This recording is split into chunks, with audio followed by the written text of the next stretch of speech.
What's going on, everybody? Welcome back to another week of Tower Talk Show. Happy reset day in the Destinies. We are egregiously, disgustingly late, but all four of us are here live and in person, so I think that's a fair trade-off. Oh, yeah. It's pretty freaking good. Party up in here. It's a full freaking screen of just quadrants of beautifulness and high ELO. So I'll take it. Of course, we have TTaka, our newest edition. Welcome back, my friend. As per usual, we have former Guardian, and of course, not so gamer. And give it a little bit of a dab. We need some more dabs in 2020. I think we let go of the dab phase, and then 2020 happened. Every time you say dab, I just think of wings. It just really makes me dab of wings. What? You don't dab your wings? What? Hold on. What are you talking about? You dab dip your wings? Like dip them in blue cheese. Yeah, in blue cheese. I don't a little dab them. And you dab at the same anyway, and then you dab at the same time, like when you're dipping. No, but you just dab it in the sauce. How are you dip? Are you like? Okay, this to me sounds like you dab it in the sauce. Dabbing your wings sounds more like you just like ran them across your forehead. I thought you were gonna say something else. Do you even wing, bro? I don't boneless wing, if that's what you're asking. Those aren't wings. Yeah, those aren't wings, dude. That's chicken. That's chicken nuggets, man. Chicken nugs. That is the nugs. The nugs tossed in I never sauce. understood why don't they I don't know. They should at least use like thigh meat, right? For boneless. I mean, but then we still go back to the same thing. Like it's still not a wing. It's still they ground up chicken and they went like this, and then put it on your plate. So. Yeah, but as a drumette, a wing. It's a drumette, but it's mixed in with my wings, and I'm cool with it. I mean, flats are the way to go. Yeah. I like the drums. Drums are me, man. So I'll eat the flats, but drums is 100 for me, man. Former and I know that it is all about all flats. That is the way to go. All of the flats. And sometimes you have to pay extra for it. I'll eat it. Like, it's good, but it's all about the drum, dude. You guys just don't quite... I mean, I don't know. I won't speak for all of you. I don't think any of you have grown, like, a full beard or, like, a long beard. Like a multiple-inch beard, okay? But once upon a time, I used to be much more bearded than I currently am. I'm talking, like, it was almost, like, touching my chest. Like, it was very long.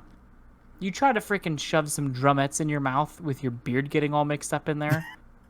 Not only is it unsexy, that was the time of my life where I had the least amount of sex with my wife. Looking back on pictures, I now know why. But the point being is you can't eat wings like that. You have to have the flats because you could just suck all the meat right off of them. Ooh. Telling you. Those of you living in drumette land are... There's a Mexican myth of how people grow their beards, but I'm gonna tell you off air. Isn't this a family-friendly show? It was. Yeah, that's why I'm gonna share it off air. Like, what's the secret to growing a full-on beard? Dude, we went from wings to sex like that. Dude, are they not synonymous? Are they not synonymous? Yeah, dude. Yeah, I mean, they're about the same. Yeah, they're both just as good, equally as good. I mean, the sauce is really what defines the wing at the end of the day. So, some good old chef special. Those of you are out of our many listeners, those of you that are in Arizona, if you have not had the chef special at ATL, do you even wing? The chef special. That's pretty good. Special. See, for me, I like the mango habanero over at Barrows. That for me is like, I love that. Really good. Taka's a Barrows boy too, isn't he? For pizza. Oh, don't you like Pizza Hut for the wings or something? Or where do you get your wings? Pizza Hut. What? Pizza Yeah, Hut? Dude, okay, or like hold on. Where do you go for your wings? In Arizona, there's only a few good places where you can get like bomb ass wings. For sure, the Hub is one of them. Like, dude, that wings there. Oh, dude, The Hub. I'm gonna take you, Jake. Dude, we gotta go, dude. It's freaking baller, dude. If I want wings, I'll go to probably ATL. Good Okay. man. Good man. Okay. If I want pizza and wings, then I'll go I go somewhere to else. Barrows. I go to I'll Barrows for somewhere that. else named Barrows. I like Spinato's. Spinato's has really good wings. We Dude, almost yeah. went there on a Not mandate. bad. Not bad. I just thought it was good. But freak, what I was gonna say. Dang it, I forgot the name of that pizza place. Never mind. Dude, you're making this Well, awkward. no. Okay, no, it's Native New Yorker. Not really a pizza place, but it's not called Native New Yorker no more. It's called like Native and Oh, anyway, gross. something like that. And- Gross. yeah, dude, it's not bomb anymore, dude. Like back then when it was like Native New Yorker, dude. Was like there a that. time? Huh? Was there a time where it was bomb? That's what I'm telling you. Like we used to like not go to school and like because we were sick and go to Native. Like we were in school, then I got sick and we went and go. I've done that. That's cool. Because it's like, you know what I mean? And it was bomb back in the day, man. When me and my friends used to go. Mexican was with us. Like we would always go, leave school because we were sick. I mean, New Go to York style Wingstop. I mean, pizza is the way to go. So New York style pizza is the shiz. Yep, Thin crust, that's baby. the way to go. Thin crust. But yeah, but Barrows for the win for sure. And I think everybody agrees to that. dude, I'm about So, to order some freaking delivery up in here so that I get some wings coming my way because you guys are making me hungry. I had some steak over the weekend for my birthday. Taka. Okay, I totally thought you were gonna say something else. Is it good? It was good. And you want to know why it was good? Because it was a good cut, and I ordered it medium rare. Okay, so when you guys cook your meat, your steak, you use a flat, like electrical stove, or you put it on a fire on a grill? I mean, a grill's the way to With charcoal. go, but Like if I'm just making a steak, Yeah. I Yeah, use a I mean- I use a cast iron pan on top of my stove. I'm getting a nod from Taka. yeah, cast iron, dude. A nod from All about Taka's good. cooking outside. Steak's all about cooking outside. I mean, how are you supposed to baste it in butter and herbs if it's on a grill? Yeah, I mean, where's I the put my rosemary cast supposed iron. to go? I'll put my cast You iron throw pan it on the grill. You throw the butter on top of it, you know? You gotta baste it. You with the spoon. You gotta freaking Chef Ramsay it. Hold up. Are you talking carne asada? This is a No, very I'm that's a talking very about different full-on story. steak. All right. Like a steak. Talking about full-on steak. Yeah, like I'll do like- carne asada on a grill. That If I'm doesn't just doing like I'll do, dude. You guys come over. I'll make you some bomb-ass steaks, dude. I won't say On no a to that. grill. I'm gonna need you to buy me a plane ticket though. Dude, New York style, like T-bone, dude. Anything you want, dude. I do all my meat on a grill, dude. So I had a bone-in ribeye, medium rare, and it was That's heavy. really good, medium rare. I'm not saying you can't cook a good steak on a grill. I'm just saying it's not the right way to do it. I'm not saying. All I'm saying is you haven't lived if you haven't had like a man eats their grill. I mean, eats their beer, their steak on top of a grill. You said so cook it many on- different things just now. So I do that's need all I at gotta least say, half a man. stick of butter's worth of butter I in feel my like- steak. I feel like this needs to be You put guys- out there. You guys come over. I'll make you some bomb ass steaks, and then you guys would be converted into the On the steak grill, though? church. On the On the grill? grill, dude. You guys I'll don't tell you what. believe me, dude. Well, Taka- I'm Mexican. I cook everything on a grill. Taka Cooking won't be a hard cooking one a to steak- please with the steak. Dude, because cooking all a you have to steak do is on the burn it. grill. All you have to do is burn it, and Taka will be happy. Like well done, Yes. like full on. yes. No, He Ugh. pays people to do this. Dude, if I want a well done steak, I just go to the gas station and buy beef jerky. It's like that's QT. pretty much what you're eating. It's like beef jerky. You're gonna head to QT, get some Matador beef jerky. Exactly, man. Oh, But we would like to welcome everybody to our cooking podcast. Yeah. Right after we talk about Among Us, I promise we'll get into Destiny. Oh, and then we gotta talk about Yu-Gi-Oh. Man, there's a lot. This podcast is gonna be a nice one. That's gonna be the order of operations here. It's just because tonight's show is gonna be one of those ones where it's kind of just we got a lot to say, and hopefully we're going to hit home with a lot of different things and just sentiments of the overall sandbox. But the thing is there's just a Destiny, because I've always just gone through these phases where it's just, yeah, there's changes coming. There's a sandbox change on the way. We promise you that freaking auto rifle is going to get looked at. And then it's like, we're really just going to ride this one out until I mean, we can they decide. hope auto rifles are getting looked at, but are they? See, because so here's kind of what sparked this for me, right? We go back a few months' time. How long ago was it when we had freaking the stupid mountaintop recluse combo? Like, that wasn't that long ago. Right We before still they do. nerfed recluse. I did see So, somebody okay. running Revoker Wait, recluse the hold other on, day. I hold thought it on, was hold funny. Okay, you don't see mountaintop recluse, but now you see it with the Annoying Hunger. Okay, yes, that's where we're getting. So the time to kill on 600 RPM SMGs, it's like Garbage. 0.67, right? 0.67. 600 RPM auto rifles is 700. So same rate of fire, way more range, much less 0.7. fall off. 0.7, essentially the same, from a 0.67 to a 0.7. Yeah. And so, honestly, you kind of look at, and I'm going to say something that might be blasphemous to some. I do think it's interesting, especially when we look at Luna's Howl. But when we take Recluse, and then what they did to the Master of Arms perk, it's almost like that SMG was only relevant because of that perk. Right? What other SMGs were people running at the time? What other gun were people swapping to from Mountaintop? So Recluse was just easy. Right, that's why it was so good. It was way too deadly, way too easy. Yeah. Gnawing Hunger is much the same case, and so it's kind of just like we swapped the one for the other, but it's way more deadly because you can kind of use it at any range. So my whole thing is just like what's the point of SMGs now, right? Then there's other weapon types that we're going to talk about, but mainly the thing that kind of kicked this off is just 600 SMGs. Why? 600 750s is another one. specifically, but yeah, just Yeah. kind of SMGs as a whole.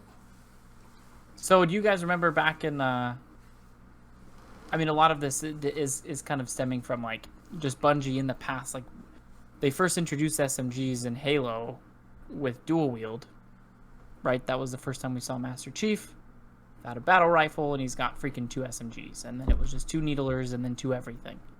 Mm-hmm. Definitely not going that far as to say that like we need to incorporate some of that, but I mean, like what's it gonna take to make SMGs relevant again? I guess that's kind of my question to kind of kick off the discussion. Put auto rifles time to kill where they should be at Which would be 0.8. where? 0.8? Yeah. Not all archetypes, but the 600 RPM, put it at 0.8. There's no reason it should be a whole tenth of a second faster than hand cannons. No reason. The ease of use is way higher. The leniency is way higher.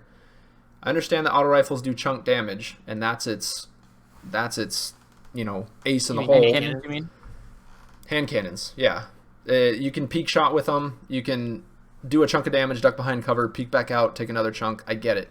But Destiny is also a game that it's fly by the seat of your pants fast. Everybody's running stompies, transversive steps, freaking dune marchers. You're using the builds that are getting you around the map the quickest. You're Titan and Warlock skating when you can.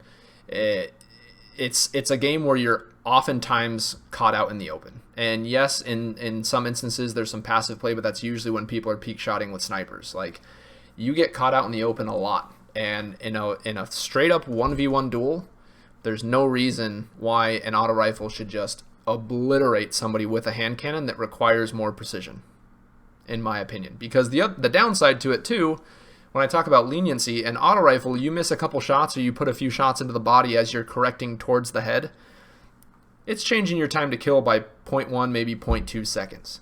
You miss a shot with an auto rifle, a hand cannon, it instantly chunks on an additional 0.4 for you taking an additional shot.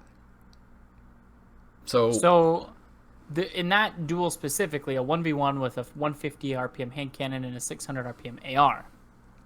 yeah. How much of the flinch mechanic, the way that it currently sits, do you think is at play with, like as a deciding factor in that duel? I think for starters, auto rifles kill faster, so hand cannon's already at a disadvantage, but as soon as he misses a shot, it's over. flinch or not. And so yeah, regardless flinch of can flinch. play a factor, but I don't think And if you have like high caliber rounds on there, Yeah. I mean, you're already making them like flinch or armor piercing rounds. You're already adding more flinch to your opponent you're fighting against. So like, and a lot of these ARs can pretty much roll with those as well. Yeah. So you're looking at, you got a god rolls summoner. Summoner rolls high cal, I believe, and so does Snoring Hunger. So and then you can get kill having clip, that with rampage, Zen moment, swashbuckler. yeah, I'm saying that. Then you're adding kill clip, then you're adding Yeah. Zen moment, you're adding all these things that improve your handling already. And then right now the artifact mod is you can with one slot put like enhance targeting and enhance like unflinching. Then you're adding way more to Well, that gunfight than it already is. It's important to point out too, all of those damage dealing perks, they not only improve the time to kill, but also the leniency of auto rifles, because it requires more bullets to get a kill. And so because each individual bullet is getting an increase in damage, you can kill faster, but you can also just miss a few extra shots and still kill in the same amount of time. Not the same with hand cannons. In best case scenarios, outside of 110s that can get to the point where they can 2-tap and it actually drops the time to kill, with 140s and 150s, all it does is increase the leniency a bit, in that at a certain point with damage dealing buffs, you can hit a body shot instead of 3 headshots. It does not change the time to kill, whereas on Annoying Hunger, it does both. You can be more lenient with your shots, you don't have to be as precise, but if you are still precise, it'll kill almost twice as fast, It's ridiculous how quick it is. Yeah. So I do think a cage match between Taka and Gamer on this subject specifically would be interesting to watch, because I know Taka specifically is an avid 600 RPM AR user. Is that just because of, I mean, the ease of use combined with the lethality? Because you're not necessarily the type of player who needs to kind of crutch on any given like weapon type. Like usually, we've talked before about how usually in our private matches, just between the 4 of us and then our other friends who play, it's like we'll give you a freaking white broken Traveler's Chosen sidearm, and it's like, cool, Taka still won the Rumble match or whatever. So what is it about 600 ARs that kind of keeps you coming back to them when, for the most part, you can be pretty proficient with any kind of weapon? I just think they're super consistent. Like we're kind of talking about, like there is a lot of leniency and stuff with, like they're just consistently good. Like you miss a few shots and like you can. It's still... rewarding. Yeah. Just not. Like, it's not a Very detriment, rewarding. right? Exactly. And sorry to cut you off. Keep going, Danny. Sorry about that. Well, Freak. That was weird. I don't know why I did that. So I don't think I think they're really, really strong right now. Probably a little too strong. I think a lot of people whine and cry about 600 RPM auto rifles right now. I don't think they're like super broken or like super OP. Like there's still other things that can compete and that you can do well with in the game. But I just enjoy using them. I've never really liked hand cannons, even when hand cannons were like top tier best guns you could use. I've just never like been, I considered myself a hand cannon user. I can all pull them out and use them. I'd rather use a pulse rifle or an auto rifle. It's just kind of how I play. I don't know. So I feel like with the ease of use, kind of like you're saying, the reliability, the consistency of it, consistency in my mind, in terms of a Destiny sandbox, is pretty much synonymous with kind of an ease of use, forgiveness type of a situation. I remember when they said that they buffed all auto rifles, like around the same time that they buffed the 600s. A 720 is an archetype, 350 is an archetype. There's other or 450, whatever. See, I don't even know the other ones because it's just nobody cares. 450 is. Yeah, 450, that's what it was. Ariel's gift. There's a slower one that I don't know if it's 320. I can't remember. The one that no one used, and that one hardly. I don't think it really got any change to it at all, if any. It was like a tiny change to like the body shot damage by like point something damage. So well, see that's yeah, and I don't even think you get any good ones out of that either. Yeah. So half damn. So they gave us a whole sheet of buffs basically to the same weapon type, but just different archetypes within the weapon type. But when we have something like Gnawing Hunger, which we've already talked about has the reliability, the consistency, the forgiveness, and then we give it a perk like Kill Clip, that's different from a, like at its peak, a Recluse with, you know, the Master of Arms perk. How? Like, how is it that different? I mean, yeah, the damage isn't quite there, but the range is so much farther. It's still kind of just like a spray and pray kind of a mentality with the gun.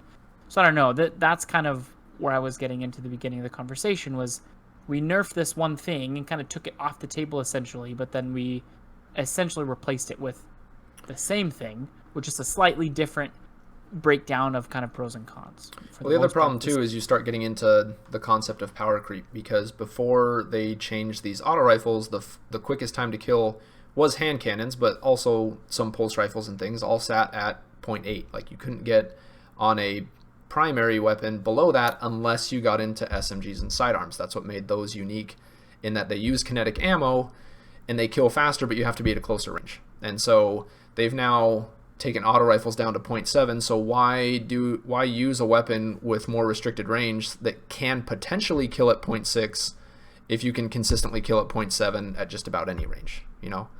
So that's why you see auto rifles so much, and that's why nobody uses SMGs. Their niche was being in that close quarters and being able to kill faster than a hand cannon or a pulse rifle, whatever your opponent was using. Auto rifles are just the end-all be-all easy button. There's no reason to use something that's 0.05 second faster to kill when it's when it's the same amount of consistency but at a further range. Gamer, what do you miss? Yeah, and I feel like when the hand cannon meta was kind of like the thing. I mean, you saw more pulse rifles, more scout rifles, like sidearms. Like you would see those more than you do nowadays. You know, which is pretty much just about almost any crucible match you walk into, there's an AR user. Yeah, more than true story. So pulse rifles are actually in a good place. We were doing a private match the other day, and our buddy Fierce Rocket had one. And I was like engaging him with a hand cannon at about 30 meters or so, just because why not? And he freaking bursted me down super quick with his pulse rifle. Like there's, well, I mean, like he was using like Cold Denial. I think he was using Last Perdition, which isn't even like, Oh wow. you know, like that's what I mean. Like there's the 4-burst heavies. I think that's an adaptive frame. They're in a good place. The reason nobody uses them is because for the most part, the ranges you're engaging at are the same as an auto rifle. So the auto rifle is just the better go-to, because at a close range, pulse rifle is going to lose. Right, and you're always going to get like at least a better perk, especially if we're talking about like a summoner and Gnawing Hunger. You're going to get a bomb perk that's just going to like destroy anything. You know, so I mean, for me, I don't really feel like I don't hate the AR meta. I'm not. I think we've discussed that before. You know, like I mean, am I annoyed by it? Yeah, of course I am. You know, I think those are two separate things. And I've even said before when it first came out, was it the last season? I believe, right? The season of the Worthy, when they buffed all those. I think even before that they did a work on Hardlight right before season of the Worthy, because I remember Hardlight got a buff, and I remember in comp seeing a lot of Hardlight users right before season of the Worthy came out, and I felt like that was pretty balanced there where that one was. But where I'm getting at is when they buffed all these 600 ARs, there wasn't any particular like weapon that was just out. I don't want to say game breaking, just overused. That's kind of what I'm going to get into. You know, I'm talking about ARs. And so I mean, you were just so you would go into a match, and then you would get, you know, people that would do trials. The only probably during that time, probably the best AR at that moment was the summoner, but not everybody had their hands on that. You know, it was tied into trials. But then you throw something like Gnawing Hunger into this season, make it something really easy to get. Like, I think that's when, for me, the AR meta kind of shift for me. It's like, okay, like literally, you can't use. I mean, you can, like, you know, Former Garden said, yeah, you can use a pulse rifle, but like, why use this pulse rifle if my Gnawing Hunger has better rolls on it and it can outrange it? You know what I mean? Like that's for me is where I got kind of like I started not liking the AR meta, because I mean I used Summoner a lot like before then. You know, I tag teamed it with Astral Horizon, like a mountaintop, like a sniper. Those are really fun combos to use. But now, like literally every match you go into, you die, you see some purple spray, and you die from it, and you look on the kill feed, it's like annoying hunger. Every other kill, annoying hunger, annoying hunger, annoying hunger. You know what I mean? So like that for me is what set me off from the AR meta, was how easy a lot of these ARs were able to get, but not just you were able to get them, but you would get really, really good rolls on them for pretty much not doing anything. At least Recluse required you to go into comp, reach Fabled, and I mean, remember back then, like that was a hard thing to do. They changed it. Then they, yeah, and so it changed it, and then which is a hard thing to do. Looking at Luna's House, not forgotten. All these cool weapons that required you, which why they were OP, because they required you to actually put in some effort to go do. But now, what's the point of that when you can just go to Decoder, turn in like all those, Imperial Engrams or whatever they're called, and then just get your God roll, knowing hunger within a few tries. So and you can get like. There's a couple of things though. Like Former was saying, like power creep is going to inevitably be a thing. It's a living game. There's live updates that come out every so often, not as often as we would want, right? So there's always going to be, the meta's always going to shift ever so slightly. And you're right, like 600s weren't as overly used until they gave us some really good ones with some easy to get rolls. But there's always going to be kind of just like the big man on campus as far as a weapon or an archetype goes. Like there's always going to be the meta, the go-to choice. What I'm wondering is are we to a point where we keep bringing TTKs down on everything? Because like Former was saying, SMGs and sidearms had some of the lowest TTKs, but they were the closest range weapons. So that was the trade-off, right? Yeah. And this was back like Destiny 2 Year 1. But the point being is, even Year 2, how all the way up until they changed this. Honestly, 2 seasons ago, that was true. the rule of thumb. That's true, and so that's the thing: is do other things need to be brought up to match the lethality, the forgiveness, the what do you say, the consistency of ARs, like you said, Taka, or are they really that far over the top? I think Former's kind of saying they're not that big of a deal. I think they need to be dialed back. That's the definition of power creep. If we're going to bring everything up to the level of ARs, then we're power creeping. We're increasing the time to kill across the board, and I don't think that makes the game more fun. Because that means we need to make hand cannons and pulse rifles and scout rifles all be able to kill at 0.7 seconds. Well, if that's the case, then that even lessens the reason to use a sidearm or an SMG, which means, okay, that means those things also need a buff, so we need to drop those to like a 0.5 TTK. And at that point, we're completely changing the entire dynamic of the game. I think auto rifles need to be shifted back. I think the rule of thumb overall, when you're talking about balancing weapons, is lethality and ease of use need to be on opposite ends of the spectrum. They should never cross paths, and one weapon is just, this is the easiest and also the most lethal, and that's where we're at right now with auto rifles. I think weapons that require more precision need to be more lethal, because if you miss a shot, you should be penalized for it. Like that's the concept behind using something like a hand cannon. It does chunk damage, but you miss out on that chunk, and you got to take another shot. So I think even if auto rifles were at 0.9, that still makes them decent. They're still one of the easier ones to use. I don't think that's where they should be. I think they should be at 0.8. If you get in a fight, hand cannon versus an auto rifle, or a pulse versus an auto rifle, it should come down to who started shooting first and then who's more consistent on landing their shots. It shouldn't be a you're beating me because your weapon's just better, If we both see each other at the same time, I have a hand cannon, you have an auto rifle, it should be determined by who's the better player. If the auto rifle is just better, there's no reason to pick a hand cannon in most fights, in a 1v1 scenario like that, unless you're able to take advantage of your surroundings, do things like peek shotting, but that's not always going to be the case in the game. So I think with how high the ease of use is on an auto rifle, it should not also outgun the other main go-to weapons in the game. It's not just hand cannons. That's the conversation that mainly comes up because that's the go-to favorite of the community, and it has been. But pulse rifles are in the same boat. They kill about the same time in most of the archetypes, around 0.8. And you're a full tenth of a second faster. There's no reason to use them. There's just And no reason. hand cannons and pulse rifles, I think, are something uniquely Destiny. Yeah. And those are very unique weapons too. There's similar weapons in other games, but the way they operate in Destiny are very unique. And Well, like the way a lot of weapons operate in Destiny are very, just like the gun mechanics. Like, you know, when you're aiming down sights in Destiny, yeah, you have kick and recoil, but in like I feel like most games, when you have like an auto fire gun, you have the bloom too.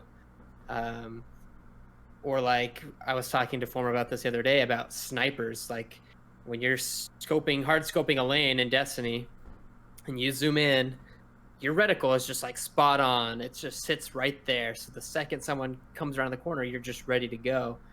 And in a lot of other games, there's a little bit of a sway, you know, that you have to account for because you have a hated sniper that rifle. when they had it in You know, Destiny. you Hated a it. lot of times you have like a hold your breath mechanic to where you can kind of, you know, hold Steady it. your spot for a couple seconds, and then after that couple seconds, you know, you take your breath and then you get thrown off again. And so I don't know. It's just there's some unique things about Destiny that maybe if they look to make some changes in those types of things too, the way guns work, not just like TTK values, but like the consistency of auto rifles. You know, if you're just holding down the trigger, you know, it should be harder to control or harder to hit. But I feel like I don't know, with Gnawing Hunger and Summoner, and especially if you have the right perks, like those things are just lasers. Yeah. And that's the conversation again. If ease of use and lethality on two ends of the spectrum, then the way to resolve the issue with auto rifles now is either make them harder to use, jack the recoil up, or reduce the stability across the board, or adjust the lethality, adjust the time to kill. And I don't necessarily think that adjusting the way guns feel in Destiny to make them harder to use would be the solution, because I think overall that's a big part of the reason why all of us play it, is because it does feel good to shoot the guns in the game. But if that's the case, then Bungie has to look at it from a point of view of, should this be more lethal than this? And I personally don't think auto rifles should be. They do not require the precision that a scout, a hand cannon, or a pulse rifle require. And in that regard, they should maintain that ease of use, but they should not be more lethal. Right. Well, and this is all coming from a standpoint like we're just a bunch of filthy casuals. What do we know about competitive shooters and competitive gameplay? And I don't know, like, we're not CS:GO players, we're not Fortnite comp streamers. Like, we played Destiny because it's a game that we all kind of connected over, and it's fun. And some of the mechanics are geared towards making certain aspects of the game a little easier. Aim assist and people's heads the size of freaking watermelons. And so there are some things that that the secret sauce Bungie works in just to kind of make it playable, to make it a little bit more approachable from a casual standpoint. And we all kind of understand that about this game, and we're all for the most part fine with it. But I think kind of what TTaka is saying is not necessarily, let's just make all the guns kill faster, maybe kind of just change up the behavior a little bit. Did you see the tweet? I don't remember who, or what developer who did it, but somebody tweeted out that they were making a change to whatever the most recent Call of Duty game is on how the flinch mechanic works. I don't know if you guys saw that tweet. It was like 3 weeks ago. No, not ringing any bells. So basically, from the tweet, they said that they were adjusting the mechanic because they're having a similar problem in Destiny, to where the built-in flinch mechanic could put your reticle on target instead of intentionally knocking it off. Mm-hmm. And so the way that they changed the mechanic in the game was that it was going to be purely a visual, like visually your screen was going to move off center basically. And it was going to it was going to disorient you basically, like you actually looking at your screen, and not necessarily adjust your reticle at all. And so that way there's still some level of like mechanic to it, to where you can't really see what you're shooting at, but at the same time, like, the game's not unintentionally bumping your reticle from chest level to head level because you got hit in the face with a hand cannon or whatever. I'd be interested to see how that would play out in Destiny, because as it stands now, specifically with snipers, like, it's so hard to engage a sniper with any kind of primary weapon, because you know that flinch is guiding their shot more towards your face. And 9 times out of 10, you start taking shots at them and they still dome you. And you're just like it literally would have been better to just run the other way and try and close the gap rather than try and take them on. Mm-hmm. So I'd love to see something like that, because the way flinch works now, it's specifically with snipers, but kind of across the board. It's a little weird. Yeah, because what if, like, with your 600 RPM auto rifle, you're getting consistently hit in the head with the hand cannon, and it's like your whole screen shaking all over the place, and not necessarily, because especially people who play on controller or like even with the mouse and keyboard, it's easier to kind of trace people. So I don't know, I think if your whole screen was flying all over the place, you couldn't really tell where you were shooting. Sure, maybe with aim assist, you'd still probably hit some shots, and every once in a while you'd still come out on top. But then you would know for sure that it wasn't like my gun bounced his reticle onto my head. Yeah, like if the reticle doesn't move, but the screen itself is shifting, then it's 100% visual, and you still have to make the reaction. Granted, it's going to look like your reticle's moving somewhat, but if it's still staying on target, then that means that, okay, they did line the shot up, or they were in line to make the shot. It was more skill on their end rather than I gave them a little assist into killing me. So you guys are thinking if we scale back 600 RPM auto rifles, that's going to open up the room. That's going to give other weapons a little bit more space to breathe and to make them a little bit more viable. I think there need to be other changes too. I think that's the first step they need to take to kind of balance things out the way they should be, to where it gives you options. But I would love to see more changes kind of just out of left field that people aren't thinking of, to specific archetypes that are super underused. Okay, tell us what you want to tell us about bows. Dude, don't get me on my soapbox. I think bows need a lot of help. And so here's the thing. We've been talking a lot about time to kill and ease of use and all this. So the way bows work is first off, it just has more mechanics than guns. So you have draw time, which is measured in milliseconds. So a lightweight frame, the lowest you can get is 540. Precision bows can technically get to 576, but you need a draw time masterwork and elastic string. Most of the time, people can get down to 612 is a good draw time for precision. So off the bat, to draw the arrow, it's taking you 0.54 to 0.61, we'll round seconds.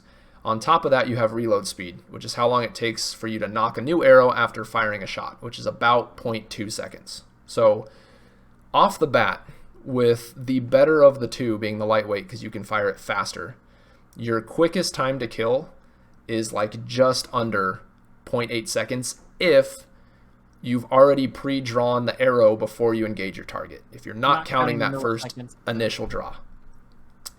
So best case scenario, with the faster one, you can essentially match most guns' time to kill if you pre-draw and you're prepared going into an engagement. Okay, if you are not, it instantly jumps up to 1.3.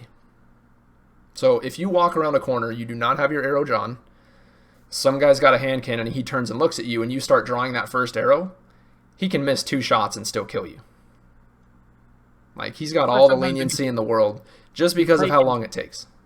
I've seen, like, when you go up against a bow player, it's like, were you even shooting me? Yeah. Like, you'll get one shot into him, don't get me wrong, but you'll draw that first arrow, you'll hit him, and by the time you reload and draw that second one, you're going to be dead. Every time. There's no leniency. And what the bigger problem is because of that, you can't engage multiple targets. The bow is hands down the worst weapon to have if you're ever in a 2v1 or, heaven forbid, a 3v1. Because you cannot take shots at different opponents like you can with a hand cannon. You have a hand cannon, you shoot one guy, and he ducks behind cover, somebody else pops out, or they were already there, you can instantly turn on that guy and immediately have a 0.8 second time to kill on that new target. And if that other guy engages and he's still weak, and it's even less time. You know, you have that maneuverability to switch between targets. You cannot do that with a bow. You just, it doesn't work. You will get gunned down every time. I feel like I don't see you using bows a ton. I used to use them a lot when they first came out, and then I don't really use them as much anymore. The only bow I ever use is just Lemonard. I love that poison damage. But like I don't know, I feel like maybe like in competitive or like maybe Elim, like bow. I don't know. Maybe just more like Elim and Survival. trials. You won't see bows being the high end. Maybe I could see maybe survival you do okay because I've taken Luminarch and like Disrupt Blues. I think I've showed you guys those videos where I took that in and made it to legend a couple of seasons back, and like that was my main, and I love that. But like I feel like for a bow user, you gotta play a little more like a little passive aggressive. You know, can't really be too aggro because like yeah, you know, because I feel like a bow, no matter what, like how much chunk does a bow take out of your health, Former Guardian?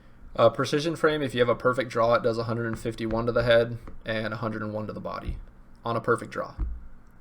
So I mean that's a good chunk, right? That's another mechanic. Like, yeah, the whole perfect draw concept. Is that a good chunk? Yeah, so that's what I'm saying. Because like, most people have like 'cause 190 health.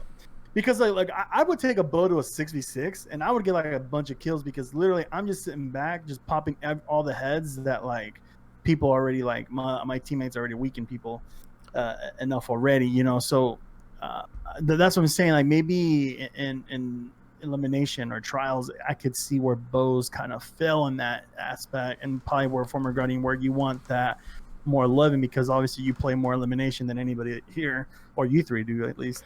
Well, even in a 6v6, if you ever get into a 1v1, like yeah, it's one thing if you're just hitting guys that your opponents are weakening because it does do chunk damage, but in a 1v1 scenario, you're just always at a disadvantage, and heaven forbid you miss a shot. Whew.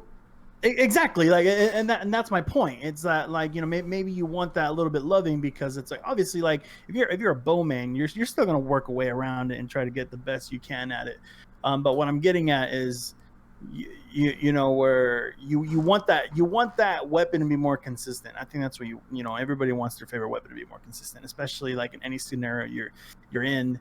You know, you want to be able to, you know, wipe out a whole team with a bow. Like that'd be so, you know, that'd be cool. Well, but like for me, I just feel like how can you make bows just as, like where you can give them loving but without breaking them, because like I've heard. I am so glad you asked, gamer. Like, let me explain this to you. Because like I've seen so many people. I've seen so many people like bring out their own opinions, and like some people want like, oh, it's almost like a sniper. It should just like kind of one hit kill, and I'm just like, whoa, that is not like a sniper. I don't feel like it should one hit kill. No, you can't have a bow one hit kill because that would break it. But what you can do is you can slightly bump the damage enough to where non-precision shots do as much or just slightly less than what, or not precision, sorry, non-perfect draw shots do about as much or slightly less than perfect draw shots do now, and perfect draws can do slightly more and reduce the draw time. Because the only thing that would do, it wouldn't change it would change the overall time to kill by lowering the draw time. The slight increase on the damage would just allow you to be more consistent in fights. Because right now the fastest way to kill someone with a bow is to swap away from the bow and clean them up with another weapon. That's the best way to do it. And best case scenario is to use a hand cannon that can kill them in a single shot. It's the fastest way to do it. That means you fire your arrow and it's only the time it takes to swap over. Everybody and their mom has been killed by somebody swapping from a bow to Ariana's Vow. It's the best way to go because you can body shot with Ariana's Vow. It's just more consistent. Adjusting bows, both the draw time and the damage, will not change that. That will still exist, and that will still be the fastest way to kill somebody with a bow is still going to be to switch off of it. But reducing the damage, upping the damage slightly and reducing the draw time will just make you be able to engage people more easily. It'll slightly increase the leniency on being able to engage other targets. And if you slightly increase the damage just a bit, it's going to let you do things like, so right now, lightweight frame bows, you have to hit a headshot and a body. You cannot two-shot body people. Can't do it, and especially if you're not getting perfect draws. But what it would do is it would allow you to, say, two-shot body some guardians, right? Maybe somebody who has 4 resilience and less. Outside of that, you can't two-shot body. Right now, precision frame can two-shot body anybody. So it also won't change that. So giving a slight damage buff will just help them be a bit more lethal for yourself, but it won't change time to kills across the board outside of slightly reducing the draw time. So if you're in a 1v1, you can take a second shot instead of having to switch off of it. And it gives you the opportunity to then also maybe run it with a special weapon. Because again, the best way to use bows right now is to switch over to a primary. Ideally, a hand cannon is your fastest way, but using something like a sidearm or an SMG is going to be more consistent. Because if you miss that hand cannon shot, you got to take another one. It's going to take you longer than if you put a few bullets in them from a sidearm or an SMG. You lower the draw time and slightly up the damage. Now maybe you do run it with a shotgun. But if you're running a shotgun, you hit someone from a distance. Right now, they have time to duck behind cover before you have time to take another shot at them. It's going back to your scale, basically, your spectrum of ease of use and lethality. Right now, bows don't sit anywhere towards one of those. No. They don't lead towards lethality. They definitely lead towards ease of use. No, they're lethal if you're in a team setting, and that's why Layman Arc specifically can be good in an elimination style game or survival, because it can cause somebody to disengage, and so it can reduce your team's engagement. Your 3v3 becomes a 3v2 because that guy ducked out, and now you know he's not going to peek because he's super weak, or if he had any damage on him, you can clean him up. In a team setting, it can be helpful, but as soon as one of your teammates drops and you've got a bow, it can be Layman Arc, it doesn't really matter. Those guys push you, you're next to no help. You can put chunk damage on one guy before they clean both of you up, because the time it takes to take that second shot is just too long. I just want to know, in what world does Legolas walk into trials and people laugh? Because right now that's what would happen. If Legolas showed up with just his freaking lightweight frame bow, people would be like, this kid's no way Legolas is going to the lighthouse. I don't care if in some of the video games he can like dual wield some swords somehow and stab people. And I think Destiny is the most fun for all of us when there are more options and not fewer. And it just kind of so happens that this current sandbox, while there's balance in a lot of areas, and I think a lot of weapons are in good places, they're just obvious standout better options that are just easier. Yeah. And I do think that's kind of unfortunate. I like your idea of, are we leaning towards lethality? A month ago, Taka, former Guardian, and I walked in with triple Luminarks. You guys got hate mail. Yeah, we got hate mail like crazy. People were calling us cheaters, and so that was really fun. But the thing with that, one, we're all focused on team shotting, but two, I know I specifically was swapping to a quick draw hand cannon with explosive payload. So I could hit somebody with my Layman Arc across the map, swap over and hit him with a hand cannon shot that half of the damage would not get reduced on damage fall off, and I was able to clean him up. And so again, I'm also not using a special weapon, so anytime somebody gets close, I'm at a disadvantage if they're running a shotgun or a fusion rifle, freaking Bastion, something like that. You know, like, yeah, we made it work, but we also had a plan where we were sticking together, and as soon as someone would peek, he gets 2 arrows into him, now he's dead. But you run off on your own, you can get stuck in a disadvantage in a 1v1 fight. So that's why I say if they made that buff, reduce the draw time slightly, I'm talking like by 0.04, have lightweights go down to, 500 on the draw time at best, and have precision frames be able to get down to, the 540 range where lightweight frames are now, and just slightly buff the damage to the point where you can do things like on a lightweight frame double body someone at 4 resilience or less. If not, you have to be more accurate, because even then, I want to see something like Archer's tempo be changed instead of precision hits, just like causing damage with your bow. Well, didn't they buff Archer's tempo? No, I don't. Yeah, they buffed hipfire, which is helpful if you're using and an Archer's tempo. They buffed both of them. I'm pretty sure they did, dude. I would know. I would be the first person to know. Exactly, because we've talked about it, dude. Who else knows the lowest draw time you can get on a lightweight frame? Come on, man. Dude, it's, yeah. So somebody in chat on Facebook was talking about maybe changing up just kind of how Taco was saying, just the mechanics of how guns work, not necessarily their TTK. So just upping movement speed, basically, when you have a bow equipped. I know a lightweight frame will do that already, just because that's all lightweight frames in the game. I mean, is there anything else that we can change about the mechanics or something inherently about bows outside of their draw time and damage? That reload speed. That's why, like, there's just so many mechanics in a bow compared to other weapons. You have draw time, you have reload speed, knocking the arrow, you have the perfect draw mechanic. Like, that in and of itself, you not only have to wait the 0.54 or 0.612 seconds to draw the arrow, you have to fire it in less than like 0.1 or 0.2 seconds, or you do less damage. So like no other weapon do you have to be that precise on everything you're doing. Like, anticipate the time it takes for you to draw before you're peeking out, and then firing within a fraction of a second, or else you get penalized for it, you know? Like, yeah, switch up the mechanics all you want. Take away the concept of a perfect draw. Like, have it still auto fire, but let me do full damage. You know, I'd take that over the damage increase if that would just help to make it more consistent. But I do think they need to have a reduction to their draw time, because it just completely, it doesn't matter what other kinetic weapon you're going up against, unless you've pre-aimed that arrow, and even so, most of the time you're just going to get outgunned, because every other weapon just kills faster. I just always get the feeling with bows that it's like they wanted to make a very, very strong gun, right? Quote unquote, strong weapon, but then we're just too afraid of it being absolutely insane. And so they kind of like tried to reel it in certain areas, but they reeled it in so much to where it's like not deadly. Yeah, I know when it first came out, people like Astacross and some content creators were like, I can't believe this doesn't one-shot, or like, I really wanted a bow that can one-shot. And technically Layman Art can, you just have to make a build around it. You've got to run with, Weapons of Light. Weapons of Light, Empowering Rift. The one you get from getting orbs. Noble Rounds. You have a teammate running Noble Rounds with Lumina. Like, you can do it. You can get Charges of Light is what Gamer's talking about with high energy fire.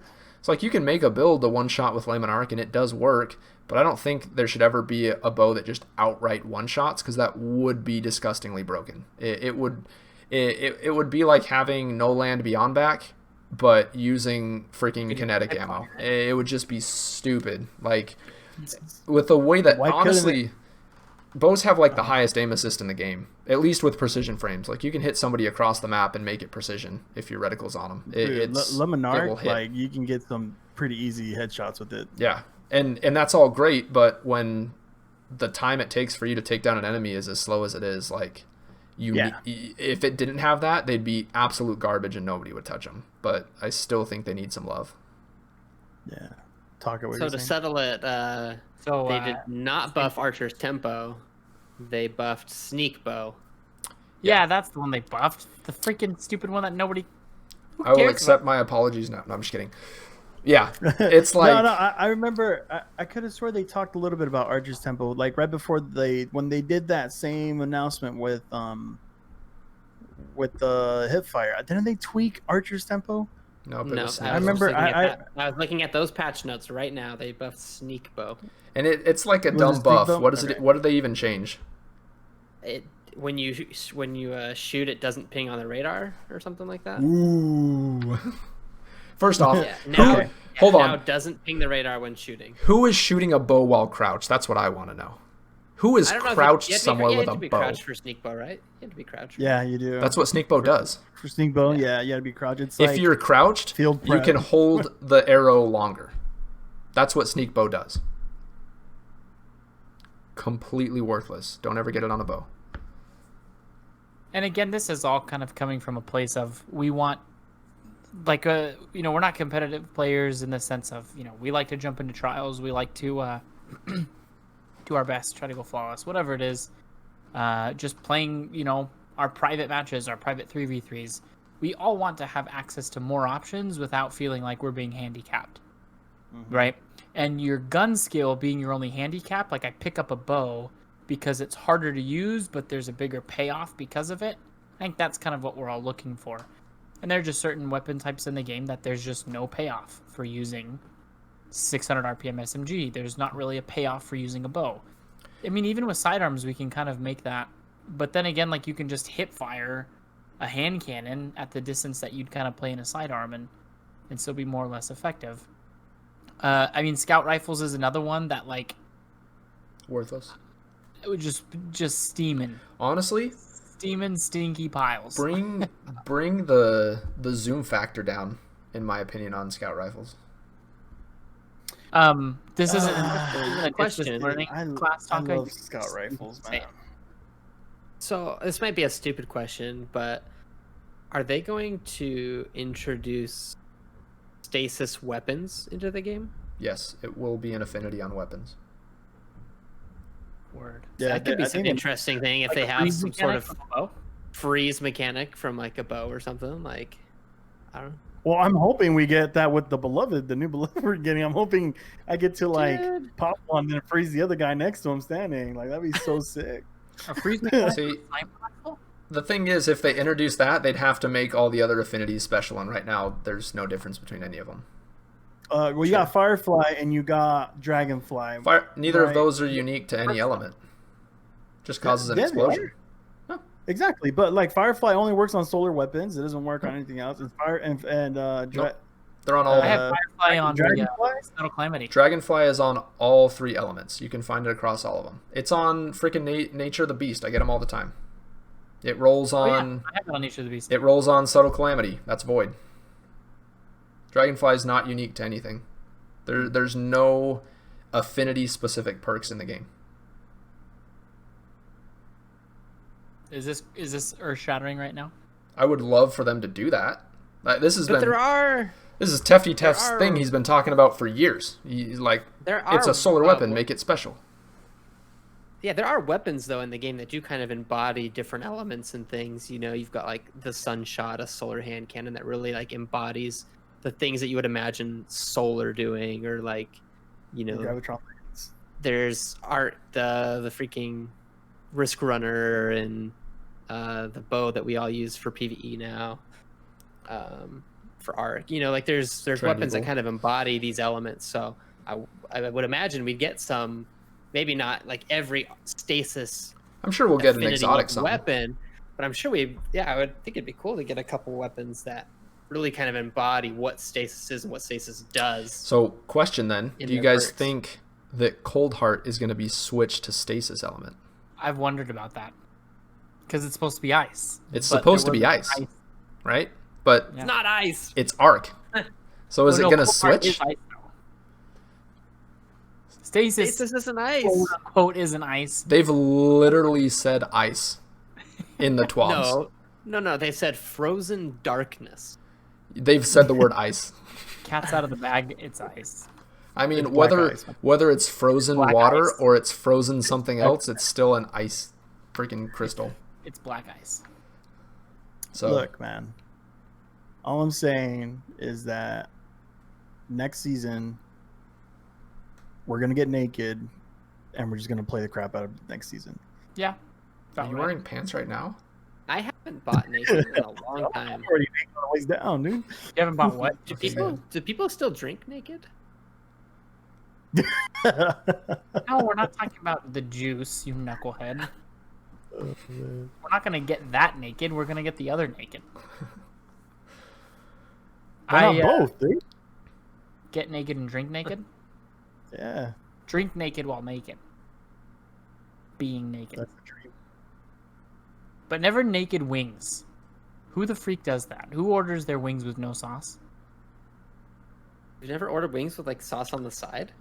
Why? Same kind of people that get- bite their I get string the cheese. world. Me That's who. either. Okay, me either. I get my wife likes a spicy garlic sauce over in Buffalo Wild Wings, so she gets the wings. The That's one she not likes, spicy garlic.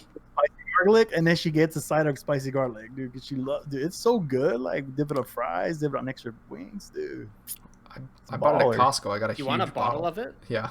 Yeah. Yeah, I know we did. We bought it. Oh, we got that.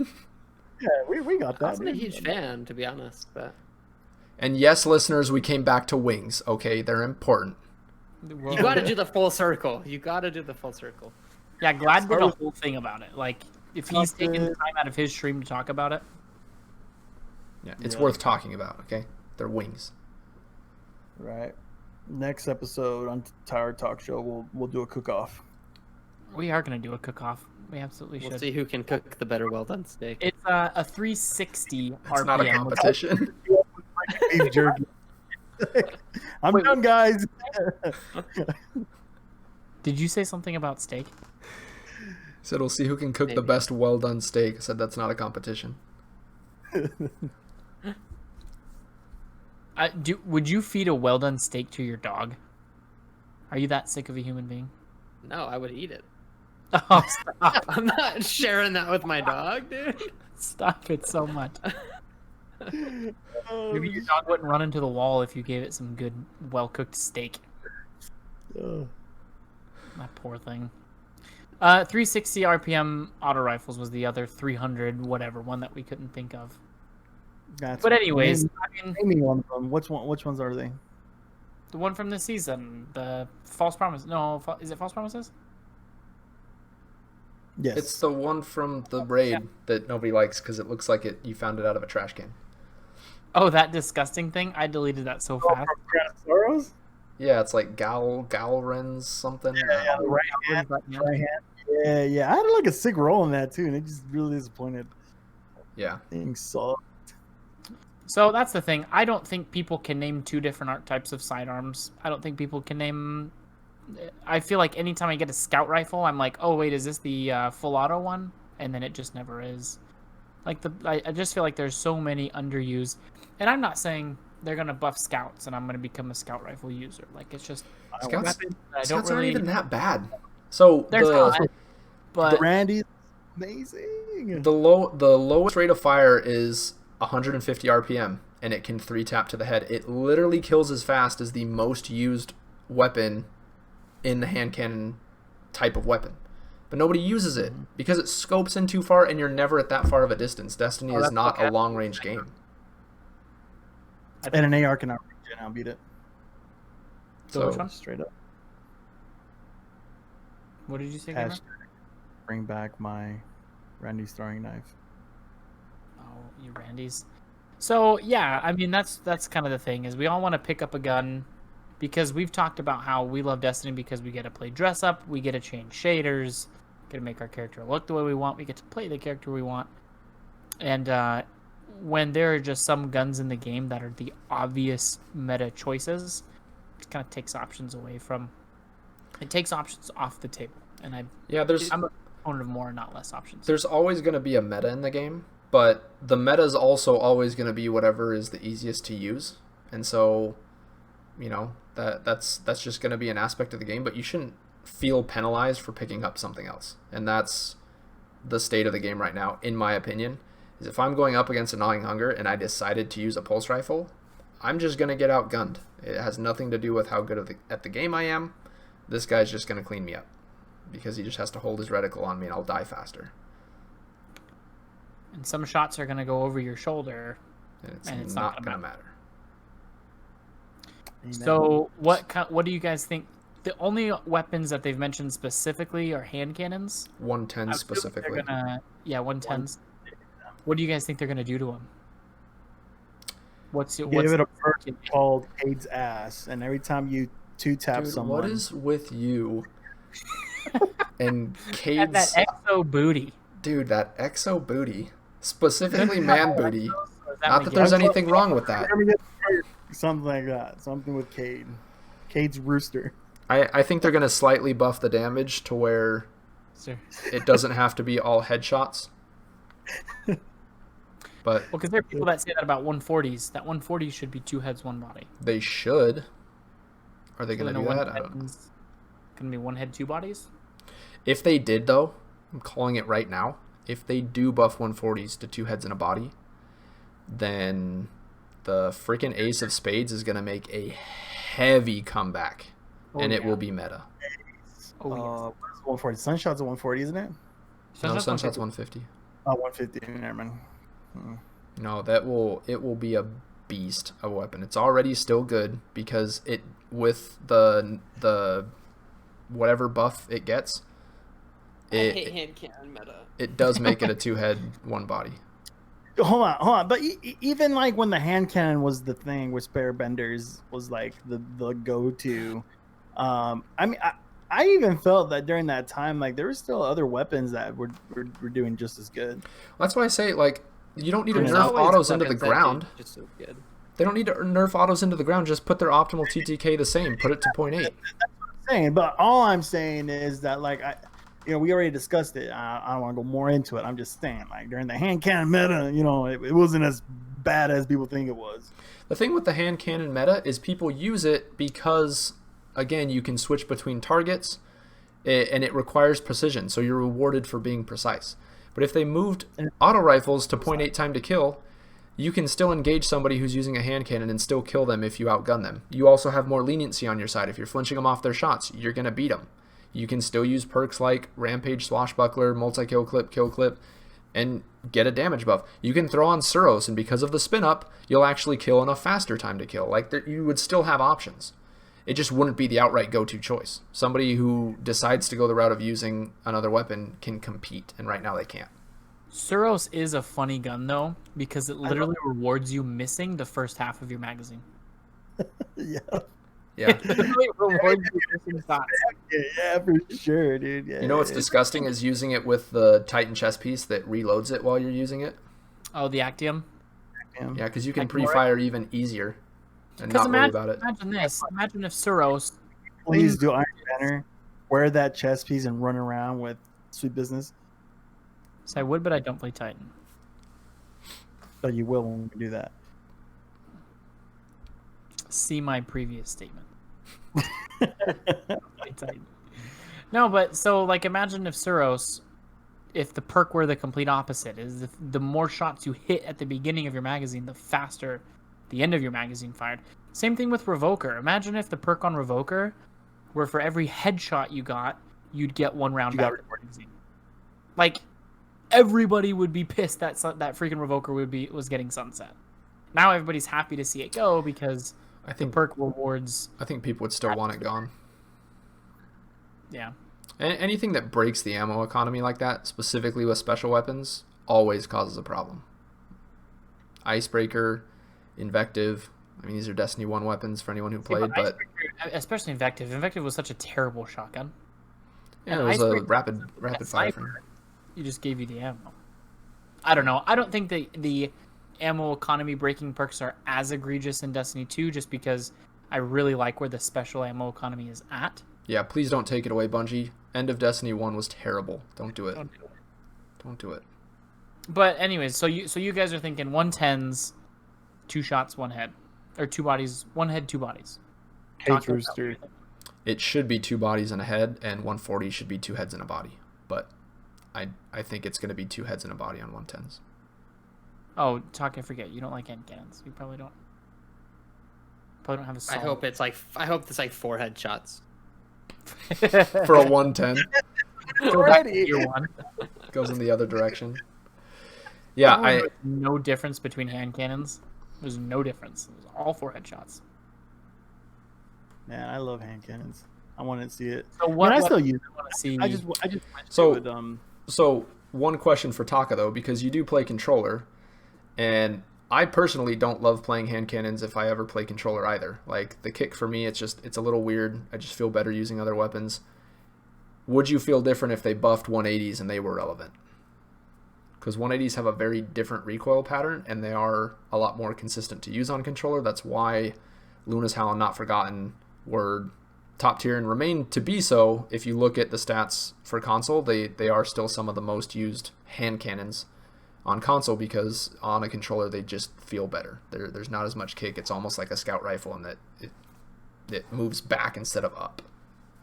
Would that change your opinion on hand cannons, and would you Maybe consider I playing? mean, I'm not against using a hand cannon. Just like when I do, it just doesn't feel as good, like as using other weapons for me. Have you used the Dire Promise with opener? I was about to say that, dude. I have one. Dire Promise. Use the Dire Promise with opening shot. But again, that thing, I would venture to guess. I get thrown off by how much your gun moves when you shoot it. Like your gun like flies in the air, and then it comes back down. And like in my mind, I feel like I have to like account for the gun going up, but in reality, it comes right back down to where the head was. There's a cadence Almost. to it. You do have to adjust there's slightly. a cadence to it, but like it just throws me off, and I don't know if it's because I used to play with the controller. Well, and I would venture to guess too that part of it is that when you miss a shot, it also feels bad because it does take, like, it's so detrimental to miss a shot on weapons like that versus something like a hand cannon or an SMG or a sidearm or something. And that just goes back to what we're talking about, that if it is that detrimental, then it should be more lethal. But well, that's the thing with like 180 hand cannons, is it's not nearly as big of a deal to miss a shot or to get a body over a head, because the recoil is totally different. and you can get back on target and get another shot off that much quicker. Yeah. And so, I mean, I think I still would like to see 180s before headshots, but maybe up the body a little bit more to where it's not like 6 shots or something altogether, something ridiculous. Yeah, it should Especially be like... handling is so atrocious on those too. I don't know why. Handling and reload are terrible. It's like, this is the weapon that it should be the opposite. Like the 180 should be the high leniency, low time to kill. Like that's what that archetype should be. Yeah. It should be 2 heads, 2 bodies, and have fast reload and handling, and a higher magazine. Holy crap, they come in at like 9 sometimes, and you're like, takes 4 shots to kill someone. Why do I only have 9 shots? Jack that up to like 13 plus on 180s. Since you are not a hand cannon lover, Taka, what other weapon type or even a specific archetype of weapon would you like to see kind of come out of the shadows a little bit and be a little bit more competitive next season? Sidearms. I'd probably say sidearms. I really enjoy using sidearms. I don't think sidearms are bad per se. I just think like there's not a whole lot of use cases where it's like the sidearm is the best gun to use in this situation, you know. It's just kind of like we were talking about before, you know, you have to be super close, but yet then is that better than something else? Yeah.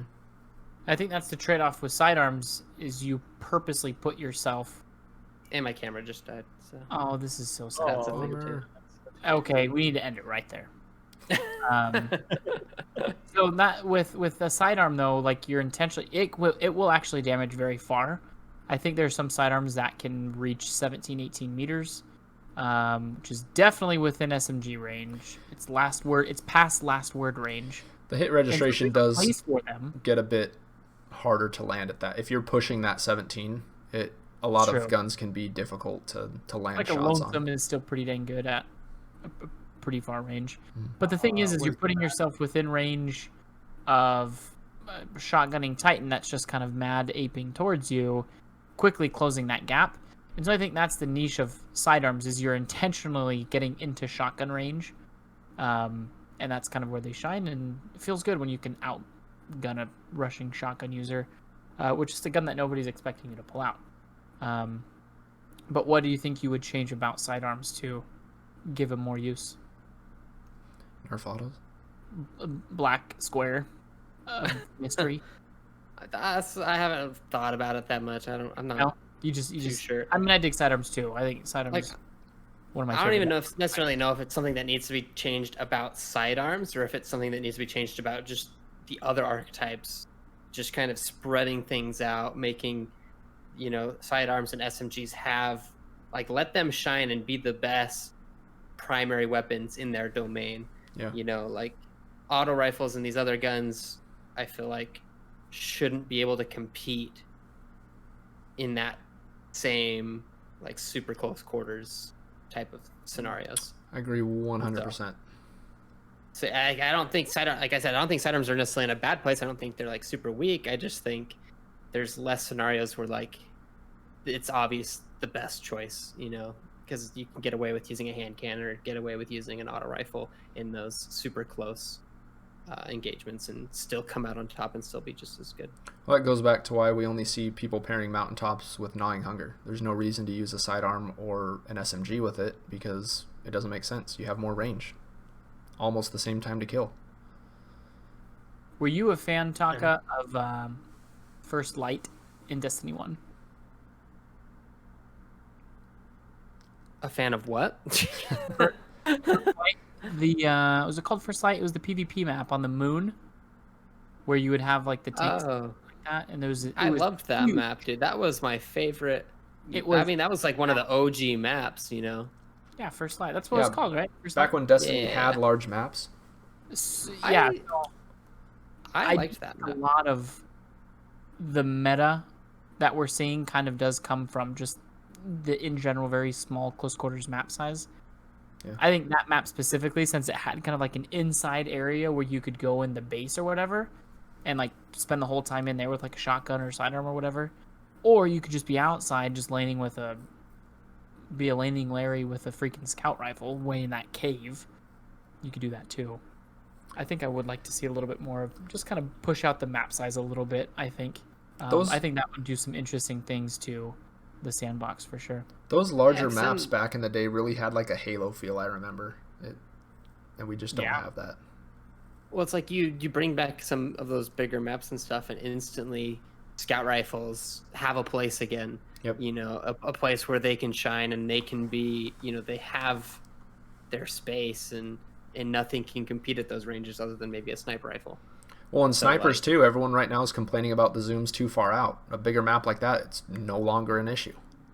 Right. You know, all of a sudden it feels great to use any sniper. 45 zoom, 50 zoom plus. You know, it's going to feel great sniping across that map. But you're on Anomaly, and a 45 is just way too much. You know? Don't we love that map? Gamer, I think you went on record one time as to say, I quote, effing love this map with all my effing soul. No, not at all. Anomaly? Oh, hell no, dude. No. But it is fun to snipe on there when you can get, you know, you get some good corners on there. It's fun to snipe. Yeah, it's difficult, but it's fun once you get a rhythm going.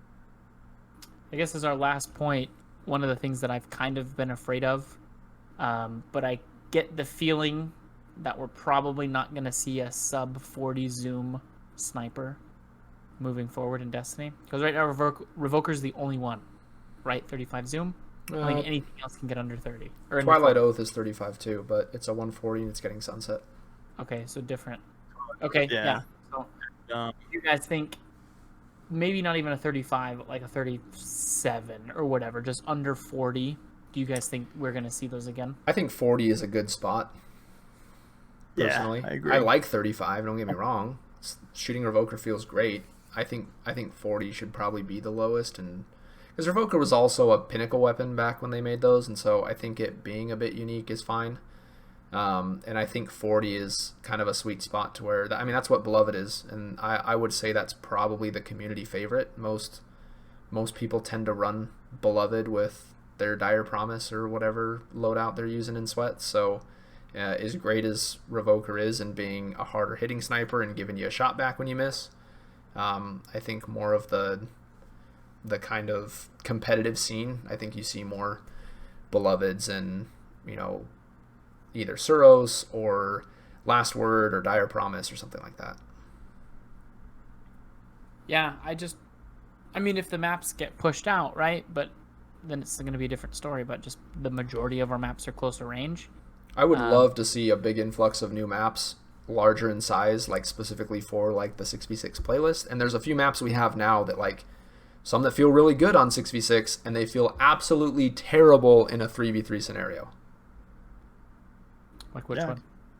And then vice versa.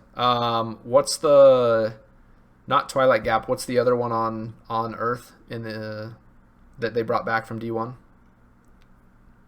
The one where you like go through Rusted Lands? Rusted Lands. Rusted Lands feels great as a 6v6, especially Control.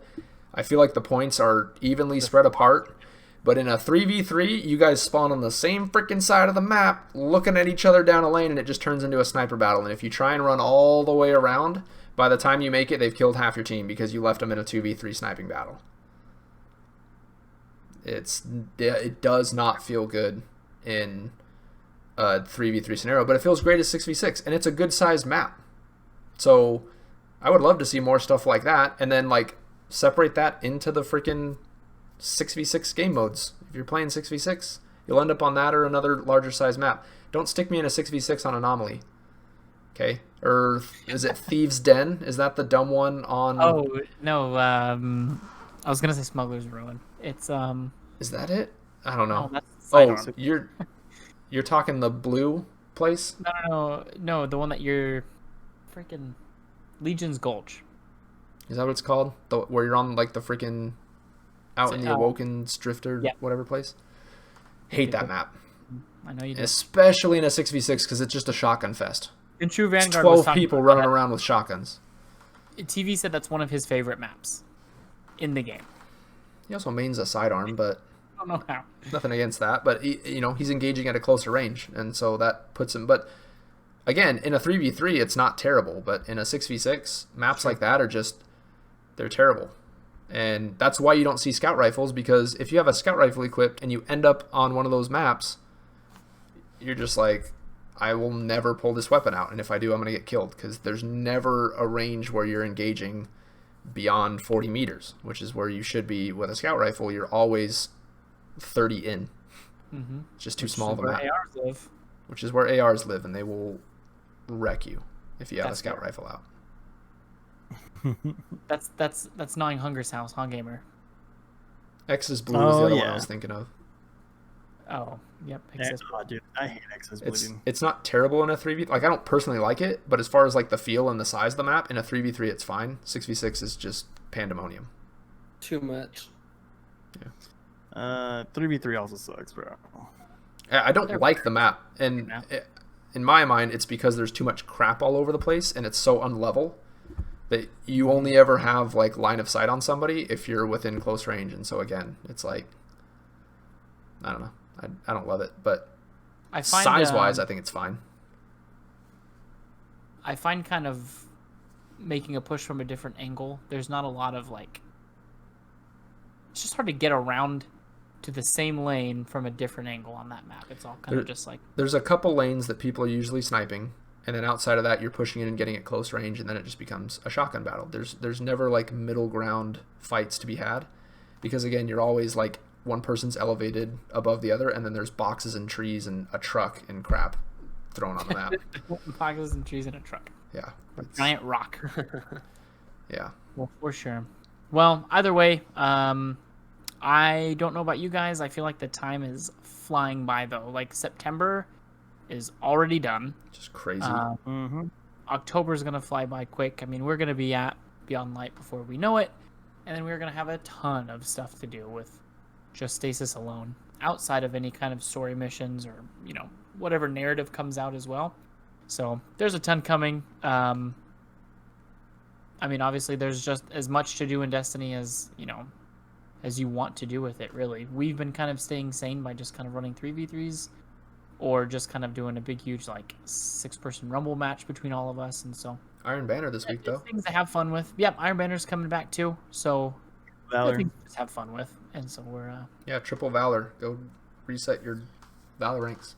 So it's so real quick. Like, it's cool because, like, it's normally double Valor when these things come out, but, like, this week they're doing triple Valor. And I think it's last week's swap. Correct me if I'm wrong. They did mention, like, how they did last week, the double loot, the double reward. They said that we'll probably see some of that coming right before Beyond Light. We'll probably see more of that stuff. Mm-hmm. So hopefully we get double loots like almost everywhere else we're doing. We'll get like double, triple rewards on Infamy, and I mean, who cares about Infamy, right? But like just like on Valor and what mode does Infamy come from? Anyways, so just stay tuned, man. Like there should be some cool stuff right towards the end of the season. Yeah, stock up on materials and stuff. Mm-hmm. We are pumped. Well, Taka, if people want to find you after the show, how can they do that? They want to. You can hook up with me on Twitter. Your wife's not listening, is she? At Real TheTaka. And what's your OnlyFans account? Yes. At Real TheTaka. You have to be a Patreon to get that. You have to be a Patreon and then sign up. To get the only. Yeah, exactly. And then, Former Guardian, where can people find you? You guys can talk to me on Twitter at Former Guardian. Not So Gamer. You can find me on Twitter and on Facebook at Not So Gamer. You can catch me streaming live 5 days a week at Twitch. We'll see when that comes. I was going to say, when are we going to get that again? Should have had it this week, so I'm hoping by tomorrow or Wednesday will be my first stream. And you'll probably catch me streaming Among Us. The Destiny's a little on a down cliff for me. So I'll probably be doing a lot of the games before Beyond Light comes out. If anybody listening ends up playing Among Us with Gamer, he's a lion sack of crap, just so you know. he will throw you under the bus like you would not believe. I And when still he haven't goes been like able this- to kill anyone. When he goes like this, it means he's scared. It goes like what? We can't see you. Exactly. I can't see this. it. Like this, like back and forth, you know. Oh yeah. When I move side to side, that means I'm Yeah, scared. yeah, Come yeah. forward. That's right. Yep. I need a play system. And you can find me on Twitter as well, at The Real Beard. Thank you, everybody, for tuning in. I know we had some people chit-chatting it up in the Facebook chat as well. We stream to Facebook and to Twitch. You can find us on all the socials at Tower Talk Show. We would greatly appreciate it if you would give our pages some likes, some subscribes, some loves. But if you really want to say to all four of us, hey, you know what, boys, we freaking love you, the best thing you could possibly do is share any of our pages with just with anybody, even if they don't even play video games. Just share it with them. You never know, we could get more people playing Destiny by you just going, hey, check out this podcast. We do need more blueberries to shoot. Yeah, we do. Yes, we do. Thank you so much, everybody, for tuning in, and thank you, boys. Let's go click on each other's heads. Sweet. All right. Bye. Later.